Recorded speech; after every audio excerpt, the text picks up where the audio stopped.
Halo semua, selamat datang kembali ke channel ini.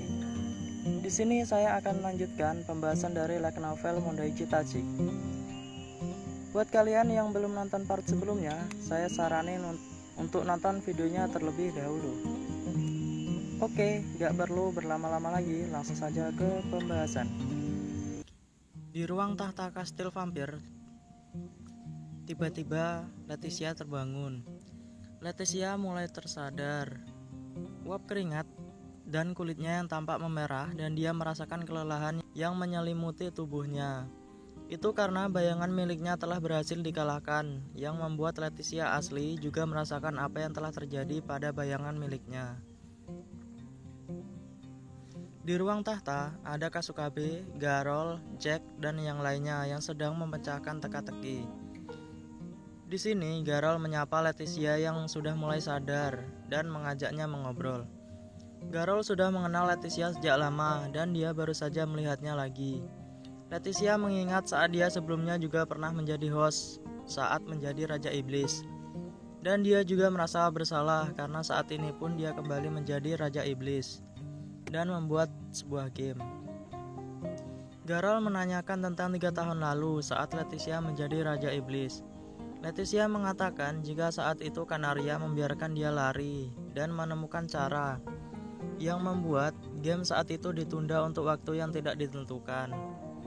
Garol menanyakan tentang keberadaan Kanaria saat ini, tapi Leticia yang tidak tahu hanya menjawab jika Kanaria pasti sedang pergi dan bersenang-senang. Kasukabe yang berhasil menyelesaikan teka-teki heran karena tidak terjadi apa-apa.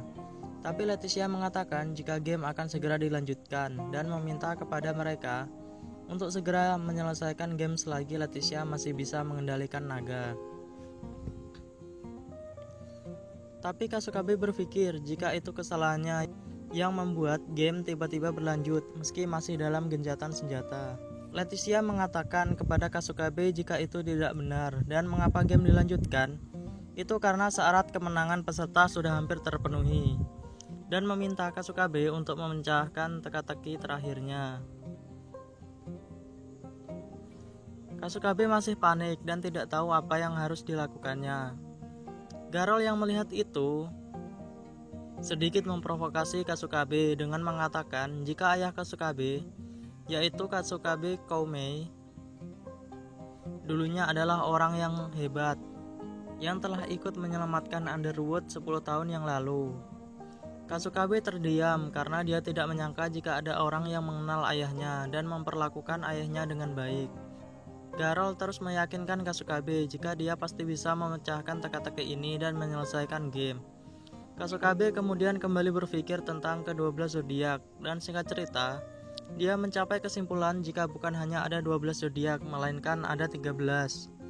Tiba-tiba Jack yang terjaga diserang oleh Griffon hitam yang juga memiliki ukiran pohon genom yang ada di dadanya dan tanduk naga yang tumbuh dari dahinya. Griffon itu melirik ke arah Kasukabe dan memperkenalkan dirinya sebagai Greya Griff dan menantang Kasukabe untuk bertarung karena Kasukabe adalah salah satu keturunan orang yang berhasil mengalahkan kakaknya, yaitu Draco Griff. Greya menyerang ke arah Kasukabe dan Kasukabe pun menghindarinya, kemudian meminta yang lainnya untuk menemukan potongan terakhir dari teka-teki. Di sisi lain, Asuka, Sala, dan Percher yang ada di Underwood sedang menghadapi para Titan yang mulai bangkit atau sembuh dari angin hitam milik Percher. Jin menggunakan telepati untuk berbicara dengan Percher dan meminta Percher untuk merebut mata Balor karena menurut Jin, sinar dari mata Balor mirip dengan angin hitam milik Percher. Percher yang mendengar dugaan dari Jin sedikit terkejut dan memutuskan untuk menerima permintaan itu.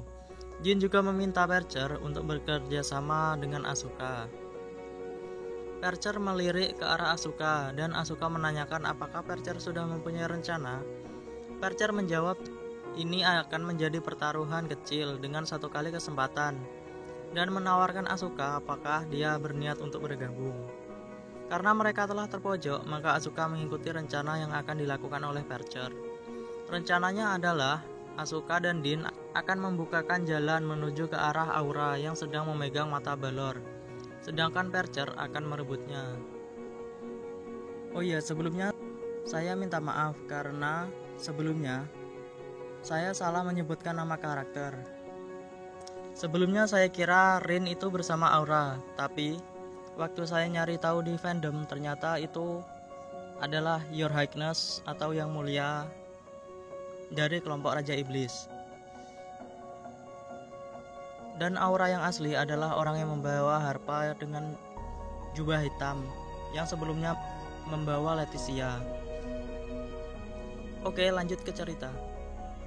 Asuka dan Din menerjang ke arah Aura. Aura yang melihat mereka mendekat mengeluarkan sinar balor ke arah mereka dengan tujuan untuk membunuhnya.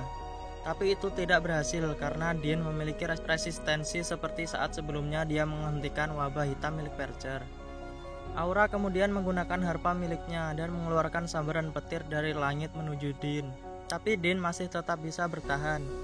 Dan akhirnya Aura mengumpulkan sinar balor dan menembakkannya ke arah Asuka. Kura Usagi melompat ke arah Asuka untuk menyelamatkannya, tapi sinar itu tiba-tiba menghilang dan membuat semuanya terkejut. Sinar hitam itu menghilang oleh api yang dikeluarkan oleh tangan kanan Asuka, dan bahkan Asuka sendiri pun terkejut dengan apa yang dia lakukan. Dia hanya memberikan perintah bakar, dan itu membakar sinar balor yang menuju ke arahnya. Asuka bisa meningkatkan gift yang dimilikinya menjadi semakin kuat. Bahkan gift dari Sala yang seharusnya tidak dapat melelehkan setumpuk besi di tangan Asuka bisa dengan mudah membakar gift yang setara dengan skill di kelas dewa, hanya dengan perintah sederhana. Percher kemudian segera menyerang ke arah Aura untuk merebut mata balor. Tapi Aura mengeluarkan belati Brionak dan membelah mata balor menjadi dua bagian. Salah satu bagian dipegang oleh Percher dan bagian satunya dipegang oleh Aura. Ketika mata balor telah rusak dan membuat sinar yang sebelumnya dikeluarkan oleh mata balor menjadi lepas kendali dan menyerang semuanya. Rin tiba-tiba datang dan membawa Aura untuk kabur dari sana. Sinar balor telah kehilangan kendali dan mereka hanya bisa menunggu sinar itu mereda dengan sendirinya. Di dalam kastil, Kasukabe mulai terbang untuk menghindari dirinya dari serangan Greya. Dia berusaha untuk terbang keluar dinding dan mencari tempat untuk berlindung, sambil memberikan waktu kepada yang lainnya agar bisa pergi mencari kepingan terakhir.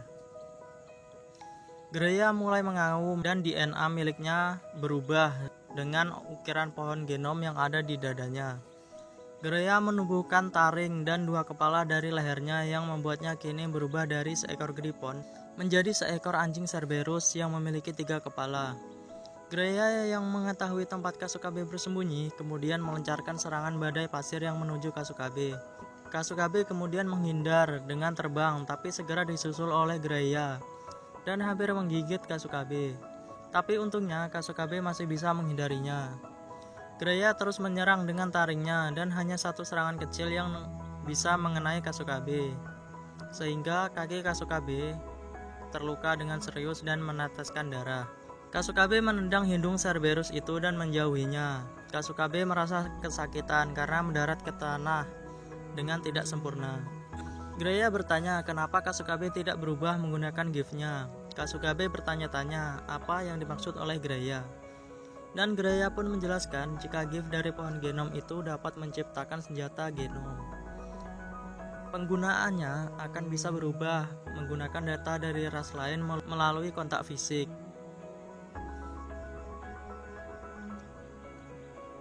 Kasukabe terdiam dan mengingat jika sebelumnya dia berpikir jika gift miliknya bisa meniru kemampuan ras lain karena bukti pertemanan mereka.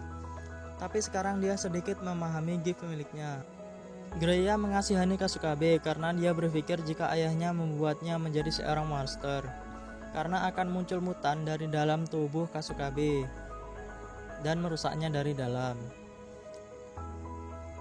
Kasukabe marah dan menyerang ke arah Greya tanpa memperdulikan rasa sakitnya. Kasukabe melancarkan tendangan ke arah dagu Greya, tapi Greya menghindarinya dengan cara terbang menjauh. Api yang dilancarkan dari tanduk Greya mulai menutupi tubuhnya dan sosok yang dibalut oleh api itu mulai berubah menjadi monster yang besar. Penampilan dari Greya berubah menjadi seekor naga dengan 2 kaki dan tanduk di kepalanya. Kasukabe terkejut karena seekor gripon bisa berubah menjadi naga. Greya yang telah berubah menjadi wyvern berkata jika itu adalah kekuatan dari gift pohon genom yang telah diciptakan oleh ayah Kasukabe, dan mulai mengumpulkan api, kemudian menembakkan api itu ke arah sekitar dan membuat badai api yang memenuhi area tersebut. Kasukabe hanya bisa berlindung dengan angin yang diciptakan olehnya karena dia tidak menemukan celah untuk kabur, dan karena Kasukabe tidak cukup kuat untuk menahan badai api tersebut, dia pun terlempar bersamaan dengan puing-puing reruntuhan. Kasukabe yang tidak bisa bergerak dihampiri oleh Greya, dan ketika Greya akan menembakkan apinya ke arah Kasukabe, tiba-tiba Kirino mencoba untuk melindungi Kasukabe. Meskipun mata Kirino dipenuhi oleh air mata, tapi teriakannya dipenuhi dengan tekad. Greya mengintimidasi Kirino dengan tubuh besarnya, tapi Kirino dengan gemetaran dan hampir menangis tetap tidak mau menyingkir dari sana. Greya pun kemudian menyerang ke arah Kasukabe dan Kirino. Kasukabe yang bisa bergerak kemudian dengan cepat melindungi Kirino dengan berdiri di depannya. Kasukabe mengingat teman-temannya dan juga mengingat kata-kata dari Faceless sebelumnya. Jika pohon genom memiliki dua tahap, dari berkembang dan menggabungkan, dan mengacu dari sarannya untuk menggunakan informasi dari pohon genom, seseorang bisa saja membentuk struktur DNA yang bisa meniru Eudemon lain. Oleh karena itu, jika seseorang bisa dengan leluasa mengubah DNA untuk mengubah dasar dari sebuah kehidupan, itu pasti adalah penggabungan dari berbagai Eudemon dan mutan mengerikan. Tapi Kasukabe memilih untuk mempercaya ayahnya jika ayahnya memberikan gift itu agar dia bisa berjalan dengan kakinya ke dunia luar yang luas. Serangan Greya telah ditahan dengan benda di tangannya, sebuah liontin yang berubah menjadi sebuah tongkat. Greya sangat terkejut karena pohon genom yang dia tahu bukanlah seperti itu. Mengangkat tongkat yang memiliki kepala ular dan sayap hijau, Kasukabe menembakkan energi dari tongkat itu ke arah Greya. Gelombang energi tersebut dengan mudah merobek sayap milik Greya dan membuatnya terlempar dari kastil dan membuatnya jatuh dari kastil. Sedangkan di Underwood, karena naga sudah mulai kembali aktif, banyak monster yang muncul dan membuat pasukan dari Dracogryph mulai mundur ke bawah pohon besar untuk membuat pertahanan. Sala dan Asuka bekerja sama untuk melawan para monster yang muncul. Tiba-tiba, naga yang ada di atas langit melihat ke bawah dan turun menukik ke arah para pasukan di Underwood. Naga itu melewati para pasukan dengan cepat dan membuat para pasukan terlempar dengan mudah. Bersamaan dengan itu, bencana seperti angin topan, sambaran petir, dan gempa bumi ikut terjadi yang membuat Underwood menjadi semakin parah. Karena menganggap jika Underwood akan segera berakhir, Sala meminta kepada Asuka untuk meninggalkan Underwood dengan yang lainnya. Tapi Asuka menolak dengan keras dan berkata jika dia akan tetap bertinggal di Underwood. Kuro Usagi berada di atas pohon besar untuk memulihkan diri, dan dia melihat jika permata di sarung tangan Asuka sudah mulai retak. Menurut Kuro Usagi, itu terjadi karena permata itu sudah tidak mampu untuk menahan gift yang dimiliki oleh Asuka dan membutuhkan gift tingkat tanduk naga atau sekelasnya. Kasukabe yang mulai sadar melihat Izayoi yang ada di sampingnya. Izayoi berkata jika Kasukabe harus berterima kasih kepada Kirino dan Garol karena merekalah yang telah mengobatinya. Saat Kasukabe bersandar di punggung Izayoi, dia tiba-tiba sadar jika headphone yang dibawanya telah hilang. Kasukabe dengan panik mencoba untuk mencarinya, tapi Izayoi menghentikannya dan sesampainya di ruang tahta, Izayoi menurunkan Kasukabe dan menyandarkannya di dinding. Izayoi memegang kepingan rasi terakhir, yaitu kepingan Ophiuchus, menuju ke celah di mana tempat kepingan terakhir itu akan diletakkan. Mungkin terdengar aneh, tapi Izayoi berpikir jika kondisi kemenangan keempat, yaitu serang jantung revolusioner, berarti menyerang jantung dari naga. Sebelum Izayoi menempatkan kepingan terakhir di celah dinding, dia menoleh ke arah Leticia dan bertanya, apakah naga besar yang ada di luar itu adalah Leticia? Leticia menjawab jika itu benar dan naga besar itu terlahir untuk membunuh para pengkhianat dari ras vampir, dan mengatakan jika hari ini semua itu akan berakhir jika kondisi kemenangan terpenuhi, naga itu akan menghilang. Kasukabe yang mendengarnya bingung karena jika naga besar itu adalah Leticia, maka kondisi kemenangannya itu berarti untuk membunuh Leticia. Kasukabe tidak mengerti sama sekali dengan rencana Izayoi, dan saat Izayoi memasukkan kepingan terakhir, Geastroll muncul dengan deklarasi kemenangan. Kasukabe melihat Geastroll dan bertanya apakah maksud dari isi Geastroll tersebut. Leticia mengatakan jika itu seperti yang tertulis di dalamnya, yang berkata jika dalam 12 menit lagi pelindung Little Garden akan terbuka dan sinar matahari akan menyinarinya. Dengan begitu, naga besar juga akan menghilang setelah terkena cahaya matahari. Kasukabe lalu bertanya apakah yang akan terjadi pada Leticia. Leticia menjawab jika kemungkinan dia akan mati karena terkena sinar matahari. Kasukabe lalu mencoba meraih dan memeluk Leticia, tapi dengan mudah melewati atau menembus tubuh Leticia. Leticia mengatakan jika tubuh aslinya adalah naga besar yang ada di luar, dan dia yang ada di sana adalah hologram untuk memancing para penyerang. Pada awalnya, saat tubuh Leticia akan dipegang, maka akan muncul bayangan Leticia yang akan mengalahkan musuh. Tapi bayangan itu sebelumnya sudah dikalahkan oleh Izayoi. Kasukabe kesal karena apapun kondisinya, Leticia akan mati ya apapun kondisi kemenangan yang terpilih. Leticia menenangkan Kasukabe dan meminta maaf kepada semua orang karena memaksa mereka melakukan tugas yang menyakitkan, dan berkata jika dia sudah tidak ingin merasakan lagi pengalaman membunuh rekan-rekannya. Kasukabe mulai berpikir jika Leticia terlalu berdedikasi kepada komunitas sampai merasa aneh. Dengan kekuatan sucinya diambil, wewenangnya direbut dan diperjualbelikan seperti barang. Dia masih memikirkan tentang komunitas, dan mungkin itu dilakukan Leticia untuk menebus dosanya karena membunuh rekan-rekannya. Kasukabe bangkit dan menatap ke arah Leticia sambil berkata jika dia hanya perlu menusuk jantung naga itu sebelum pelindungnya terbuka, kan? Sambil menggerakkan kakinya yang terluka, Kasukabe berjalan menjauh dari ruang tahta. Leticia yang terikat rantai di kursi berusaha menghentikan Kasukabe. Bahkan dia meminta kepada orang yang ada di sana untuk menghentikan Kasukabe yang ingin pergi. Tapi tidak ada yang mencoba untuk menghentikannya. Bahkan Izayoi malah berkata jika dia akan ikut bergabung dengan Kasukabe. Menyadari hal itu, Leticia berteriak kepada Izayoi dan berkata jika dia salah menilai Izayoi. Leticia berpikir jika dia bisa menyerahkan komunitas kepada Izayoi, tapi dia malah mengucapkan hal yang tidak bertanggung jawab.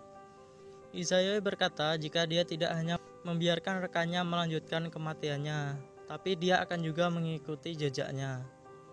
Ini mungkin sikap yang tidak bertanggung jawab, tapi mereka yang tidak berniat mengambil tanggung jawab pada awalnya hanya bisa disebut sebagai pengecut dan orang yang tercela. Leticia yang menyadari jika kata-kata itu ditunjukkan kepadanya, membuatnya kebingungan dengan artinya. Selama semua ini belum sepenuhnya menjadi tragedi, aku akan menggunakan kedua tanganku untuk membuatnya menjadi komedi, ucap Izayoi. Izayoi dan Kasukabe berdiri di tepi kastil vampir. Karena tidak ingin membuang waktu, Izayoi menanyakan kepada Kasukabe apakah dia bisa menerbangkannya kepada naga itu. Lalu Kasukabe memegang leontin miliknya dan mencoba menggunakan jutaan DNA yang dikumpulkan oleh giftnya, yang berasal dari pohon filogenetik atau genom, untuk memilih kemampuan yang akan digunakan. Leontin itu mulai berubah dan mengelilingi kaki Kasukabe. Saat cahayanya redup, terlihat sepatu boot tinggi yang dilapisi sisik berwarna perak dan sayap putih yang ada di dekat bagian depan sepatu. Izayoi berkata jika sepatu itu sangat keren dan keduanya mengacungkan jempol. Kasukabe bertanya apakah tidak apa-apa menyerahkan semuanya kepada Izayoi. Izayoi berkata jika itu tidak masalah karena Kasukabe memperlihatkan sesuatu yang menarik, maka dia juga akan memperlihatkan kemampuannya. Pada saat selanjutnya, naga besar itu mulai turun kembali ke Underwood. Naga itu membuka rahangnya saat mulai turun menuju Underwood. Dan sebelum menabrak tanah, tiba-tiba dia mengganti arah dan menuju ke arah pohon besar. Din yang dikendalikan oleh Asuka terus membesar karena perintah dari Asuka. Tapi Asuka menyadari jika tubuh Din memang besar, tapi berat Din masih sama. Jadi dalam adu kekuatan dengan naga pasti dia akan kalah. Tapi Asuka tidak menyerah dan tetap mencoba menghadapi naga itu. Salah yang ada di sana mencoba menghentikan Asuka karena itu sama saja tindakan bunuh diri. Tapi Asuka berkata jika dia tidak masalah jika itu adalah tindakan bunuh diri, daripada dia akan menyesal seumur hidup jika dia lari dari sana. Asuka lalu memegang Salah dan menunjukkan tekadnya untuk melindungi Underwood dan teman-temannya kepada Salah.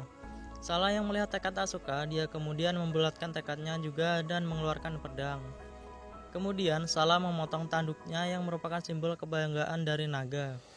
Salah terjatuh kepada Asuka dan sambil menahan rasa sakit, Salah menyerahkan tanduk itu kepada Asuka dan berkata jika tanduk naga penuh dengan kekuatan spiritual yang bisa digabungkan dengan Din.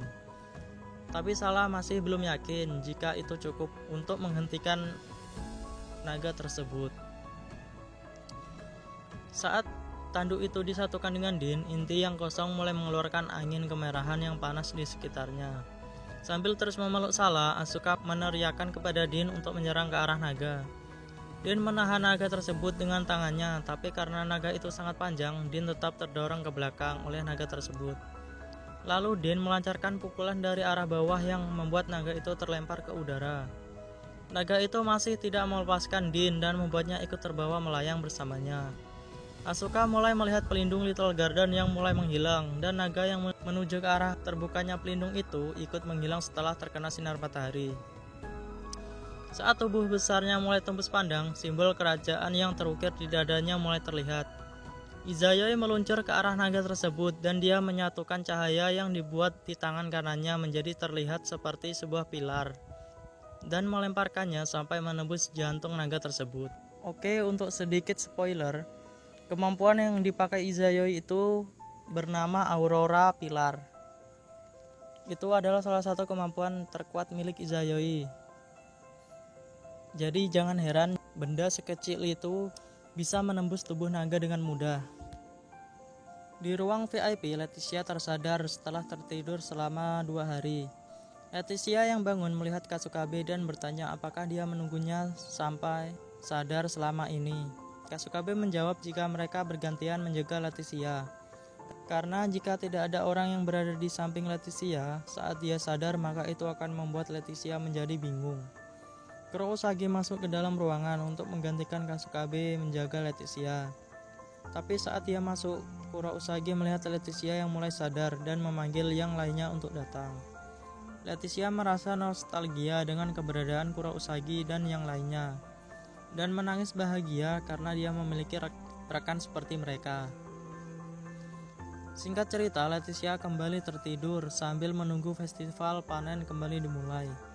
Di tempat lain, Kurousagi mengabarkan jika Leticia telah sadar kepada Izayoi dan Jin, tapi ada juga asisten dari Shiroyasa yang membawa dokumen dari Shiroyasa yang berisikan jika mereka akan diberikan hadiah atas pencapaian mereka melawan Raja Iblis.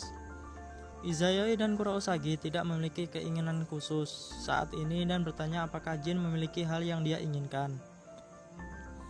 Jin mengatakan jika dia memiliki 2 keinginan. Yang pertama, dia ingin Nonem menjadi komunitas 6 digit.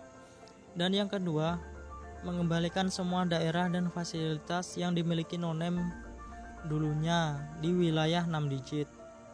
Asisten itu berkata jika mereka membutuhkan bendera mereka yang dikibarkan di gerbang komunitas mereka. Jadi tidak mungkin komunitas yang tidak memiliki nama atau bendera diberikan perlakuan khusus seperti itu. Jin berkata jika mereka akan membuat bendera baru tanpa membubarkan komunitas. Asisten itu dan Kurousagi bingung dengan perkataan dari Jin. Dan hanya Izayoi yang mengetahui maksud dari Jin. Izayoi tertawa saat dia mengatakan jawabannya kepada mereka berdua. Izayoi berkata jika mereka tidak memiliki bendera sendiri, maka mereka hanya harus membuat satu bendera dari organisasi atau komunitas untuk mengisi kekosongan itu. Dan itulah cara Nonem berencana untuk membuat bendera aliansi. Oke, itulah akhir dari pembahasan volume 4. Untuk volume 5-nya silakan ditunggu aja ya. Terima kasih dan sampai jumpa.